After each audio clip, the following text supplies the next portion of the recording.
চিন্তা করো না হে ধরিত্রী, 84 লক্ষ সত্যযুগ, 84 লক্ষ ত্রেতা, 84 লক্ষ দাপর আর 84 লক্ষ কলি। এই যে দাপর গেল, সেই দাপর হচ্ছে ধন্য দাপর। 84 লাখ দাপরের মধ্যে এক দাপরে ভগবান আসেন, সব দাপরে ভগবান আসেন। এটাই চাংসকলা পুংস কৃষ্ণস্থ ভগবান স্বয়ং সেই পূর্ণ গোবিন্দ যে দাপরে আসেন, ঠিক তার পরের কলিতেই মহাপ্রভু আসেন। যে কলিতে মহাপ্রভু আসেন, সেই কলিতে কল্কি অবতার হয় না, আর হলেও সেটা ক্ষণিকের জন্য। গুরুত্ব মহাপ্রভুরই বেশি থাকে। জন্ম প্রথম সন্ধ্যায়া যুগ সন্ধি বিশেষত, মায়াপুরী নবদ্বীপে ভবিষ্যামি শচী সুত। শচী দেবীর পুত্র হয়ে তিনি আসবেন। কলির প্রথম সন্ধ্যাতেই তিনি আসবেন এবং শেষ অবধি থাকবেন, অন্তিম সময় অবধি তিনি থাকবেন। নিতাই গৌর কৃপা করবে। শুধু তাই নয়, বলছে হেমাঙ্গ বরাঙ্গশ্চন্দনাঙ্গনি সন্ন্যাসকৃত সমশক্তি নিষ্ঠা পরায়ণা। তিনি হেমাঙ্গ গৌরবর্ণ বরাঙ্গ লম্বিত বাহু চন্দনাঙ্গনি দ্বাদশ সঙ্গে তিলক করবেন এবং জগৎকে প্রেম ও শান্তির বার্তা দেবেন। আর কি বলেছেন? কৃষ্ণ বর্ণম দিশা কৃষ্ণং সঙ্গপাঙ্গাস্তকর্ষণ। তিনি সঙ্গপাঙ্গ নিয়ে বর্ণমালার মধ্যে কৃষ্ণ কৃষ্ণ বলবেন, কিন্তু শরীরটা হবে অকৃষ্ণ। কৃষ্ণ বর্ণম দিশা অকৃষ্ণ সঙ্গপাঙ্গাস্তকর্ষণ। গৌর বর্ণ নিয়ে তিনি জগতে আসবেন। শ্রীকৃষ্ণ চৈতন্য নাম নাইতি মহাপ্রভু। নাম পর্যন্ত বলে দেওয়া হয়েছে, তার নাম হবে শ্রীকৃষ্ণ চৈতন্য মহাপ্রভু। স্বয়ং ভোলেনাথ বলছেন দেবী ভাগবতমে। তাই মহাপ্রভুই হচ্ছেন ভগবান। যেটা আমরা ধন্য কলিতে এসেছি, যে কলিতে মহাপ্রভু এসেছেন সেখানে তো নামের মাহাত্ম্য থাকবে, নামের প্রচার তো বেশি থাকবেই। তো হলো কি, তারপরে যেই না ধরিত্রী মাতা আনন্দিত হয়ে ফিরে এলেন, সেই সময় মথুরায় মহারাজ উগ্রসেনের কন্যা দেবকীর সাথে বসুদেবীর বিবাহ সংঘটিত হল। সেই বিয়েতে মহারাজ উগ্রসেন কত টাকা পয়সা, মণি মাণিক্য, দাস দাসী, হাতি ঘোড়া পালকি সব দিলেন। আর সব দেওয়ার পর নিজের মেয়েটিকে বিদায় করছে। যেই না মেয়ের বিদায় করলেন, কংস নিজের সারথি হলো।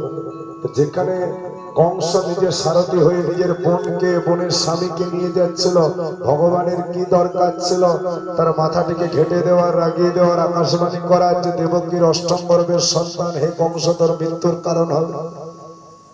কংস তো সাথে সাথে মারতে গেল।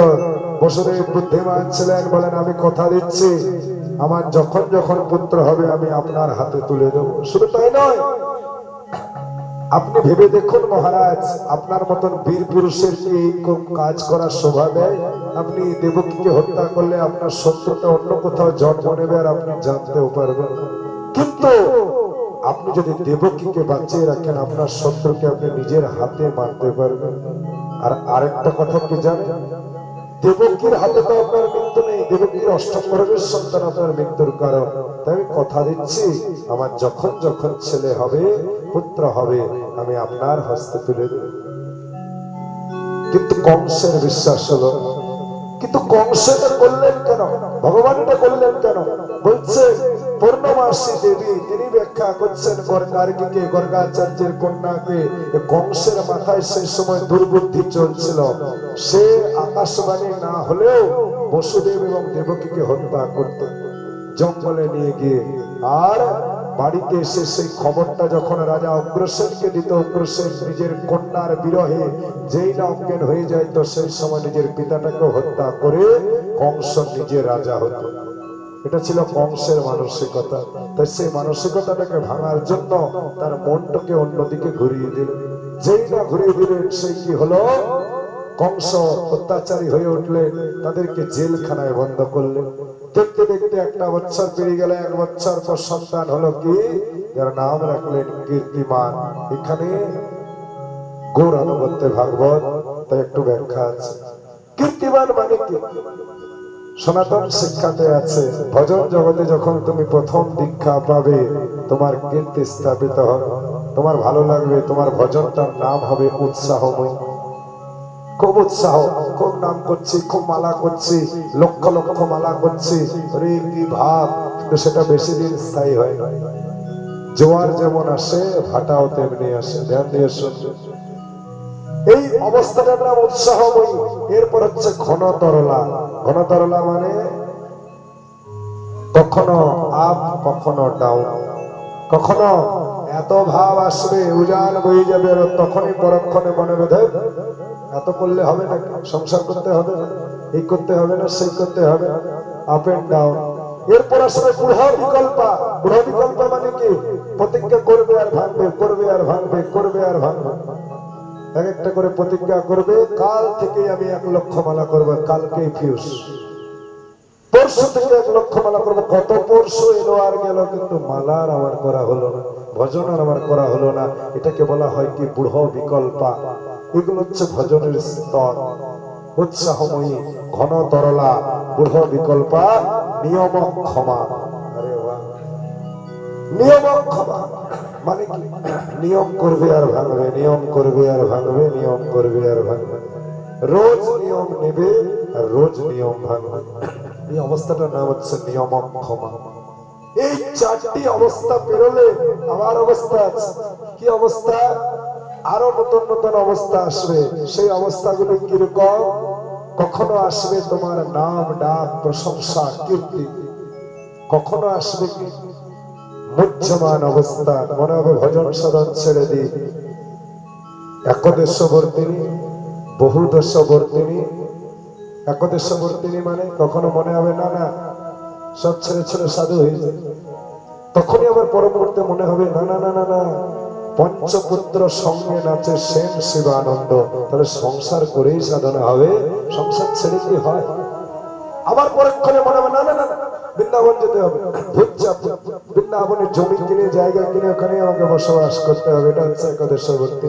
এরপর হচ্ছে বহুদেশবর্তী মানে ঠিক আছে ভজন তো করছি, এবার একটু লোককে জানাতে হবে না। কিছু কিছু মানুষের স্বভাব থাকে, আজ আমি একাদশী করেছি, আমি খাই না, আমি তোমাকে কাছে কেউ জানতে চেয়েছে তুমি কি খাও, তুমি কি নিয়ম করো, তুমি কাকে ছুঁয়ে নাও, কাউকে ছুঁয়ো না, কি করো, মাথা নিচে করে পাগুলো উপর দিকে করে ভজন করো, না গাছের ডালে ঝুলে ঝুলে ভজন করো, কেউ জিজ্ঞেস করছে করেনি তো। কিন্তু কিছু মানুষের স্বভাব থাকে, আজ আমার নির্জলা, আজ মানে আমি তো 50 বছর ধরে নির্জলাই করছি, এই করছি সেই করছি, যত রকম আছে সব বলে দেবে। তো 50 বছর যে ভজন করবে সে চুপচাপ হয়ে যাবে, সে আর বকবক করবে না, সে বলবেই না সে কি করে, সে কি না করে। এই অবস্থাটা হচ্ছে বহুদেশবর্তিনী, বহু মানুষকে ঘুরে ঘুরে প্রচার করা, আমি এই করি, আমি সেই করি, আমার সেই হয়, আমার ওই হয়। এটা হচ্ছে বহুদেশবর্তিনী। তারপর কি আসে? তারপর একটা অবস্থা আসে, যে অবস্থাটা অতীব সুন্দর। কি? 1 আনা তোমার ভজন সার্থক হবে, যখন তুমি নিয়ম করতে পারবে 1 আনা। তারপর আসবে 12 আনা। 12 আনায় তোমার ভজন সার্থক হচ্ছে, যখন এই অবস্থাগুলো তুমি পেরিয়ে যাবে, আর তোমার লোকের কাছে বলতে ইচ্ছা হবে না, চিৎকার করে আমি ভজন করছি, সাধন করছি, চুপচাপ হয়ে যাবে। তখন আসবে কি? কলঙ্ক। ভজন জগতে যার কলঙ্ক আসেনি তার জীবনটা বৃথা এবং ব্যথা। এই বাত তো পেলে তাই একদম নিশ্চিত। যারা যারা দীক্ষা নিচ্ছ, দীক্ষার পরে ঘরে অশান্তি হয়নি, তার মানে যেন মন্ত্র ক্রিয়া করছে, ইসিলে তো ক্লাস করি না বলেই তো এই অবস্থা আমাদের। মন্ত্র পেয়েছ, মন্ত্রের ক্রিয়া যখন হচ্ছে জানবে ঘরে কিচেন হবে, অশান্তি হবে। সবাই মিলে সবাই সমান বলবে না। বড় বড় গুরুদেবরা দীক্ষা দিয়ে ফেসে যায়, কত অপমান সহ্য করে, কতজন কত গুরুদেব বদনাম হয়ে গেছে মন্ত্র দিতে দিয়ে, ভজন দিতে গিয়ে। তো মানুষের আর কি কথা, কিন্তু ব্যাস পেটে বসেই বলছি, জীবনে বড় কিছুকে পেতে গেলে কলঙ্ককে মাখতে শিখতে হবে। রাধারানী শিখিয়েছেন কলঙ্ককে কি করে নিজের শরীরে মেখে নেওয়া যায়। কলঙ্কটা হচ্ছে শরীরের একটা আভূষণ, কারণ কলঙ্ক না আসলে কালো সোনা আসবে না, কানাই আসবে না। ও তোমাকে কলঙ্ক দেখে জগৎ যখন তোমাকে ছিছি করবে, তোমাকে চরিত্রহীন বলবে, तब वो आएंगे और तब तुमको हाथ पकड़ेंगे, तब तक नहीं पकड़ेंगे जब तक ना जग के মানুষ, জগতের মানুষ তোমাকে চরিত্রহীন বলছে, তোমাকে কুকথা বলছে, 10টা কটু কটু কথা বলছে, তুমি মানুষের জন্য যতই করে নাও মানুষের মন পাবে না। তো ইসিলিয়ে গোবিন্দের জন্য করা উচিত। করতে গিয়ে ভগবান কলঙ্ক দেবে, বদনাম দেবে, সব দেবে, সবটাকে যখন তুমি একটা একটা করে নিজের আভূষণ রূপে সাজাবে, ভগবান তোমার কাছে ধরা দেবে, তখন প্রেম করবে। মীরাবাইকে কি কষ্ট করতে হয়নি বলো?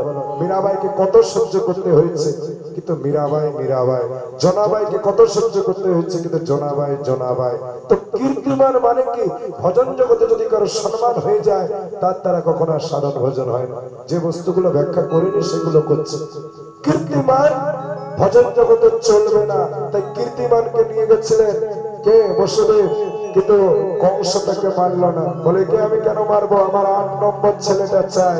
নারদ গিয়ে বললেন, আরে 1 2 3 4 5 6 7 8, আবার যদি এদিক থেকে গুনি 1 2 3 4 5 6 7 8, তাহলে 1 নম্বরটা। তো কি করে বুঝবেন মহারাজ কোনটা 8? ঘুরে ফিরে সবগুলোই 8 হবে, তাই ঝুঁকি নিয়ে লাভ নেই। যদি 7 আর 8 নম্বর বাচ্চা একসাথে হয়ে যায়, জোড়া হয়, কি করে বুঝবেন কোনটা অষ্টম গর্ভ? কংস তাড়াতাড়ি ডেকে বাচ্চাটিকে হত্যা করলেন। এই করে করে 6টি ছেলেকে হত্যা করলেন। এরপর ভগবান মায়া গর্ভ ধারণ করালেন, দেবকীর মায়া গর্ভ। আর আমাদের রোহিণী মায়ের সেই প্রতিষ্ঠ গর্ভে কি হলো? দেবকীর গর্ভ থেকে সেই সন্তানটি রোহিণীর গর্ভে স্থানান্তরিত হলো।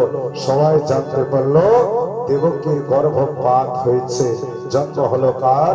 বলে ভগবান শঙ্কর সদেবকী।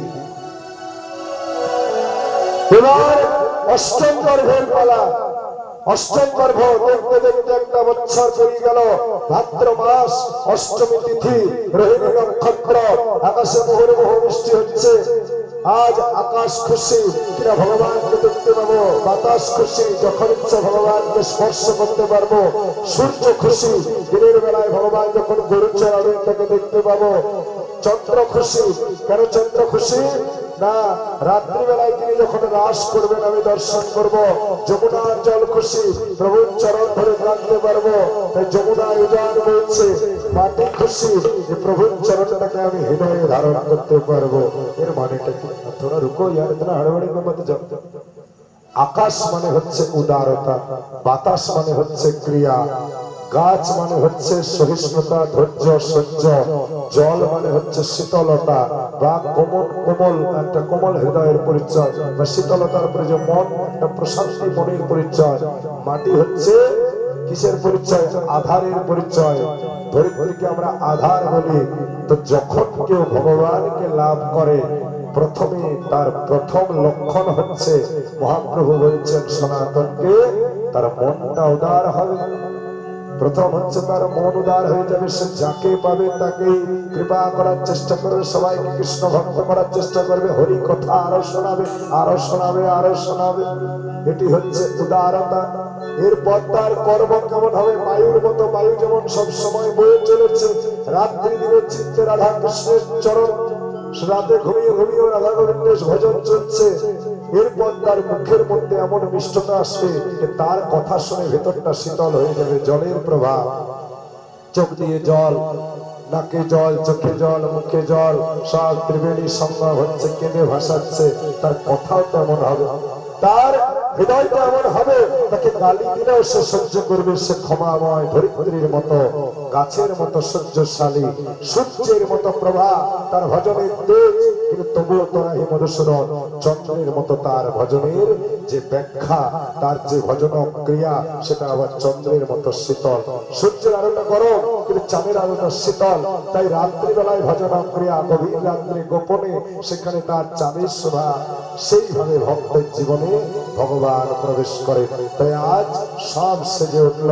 আর সেই মধ্যরাত্রে আমাদের জেলখানাকে আলো করে এলেন কে? কংসের জেলখানায় বিষ্ণু ভগবান। পূর্ণ গোবিন্দ নয়, পূর্ণ গোবিন্দ এসেছেন যশোদার কাছে। যে দেব, তার বেলায় কোনো জৌলুস নেই, ঘন ঘন দেবতারা আসছে, কোনো প্রচার নেই তার। এদিকে জেলখানায় বসুদেবের গর্ভস্থিতি করছেন ব্রহ্মাদি দেবগণ। আর সেই সময় মধ্যরাত্রিতে চতুর্ভুজ হয়ে প্রকট হলেন কে? বলে ভগবান শ্রী বিষ্ণু কি যুগাবতার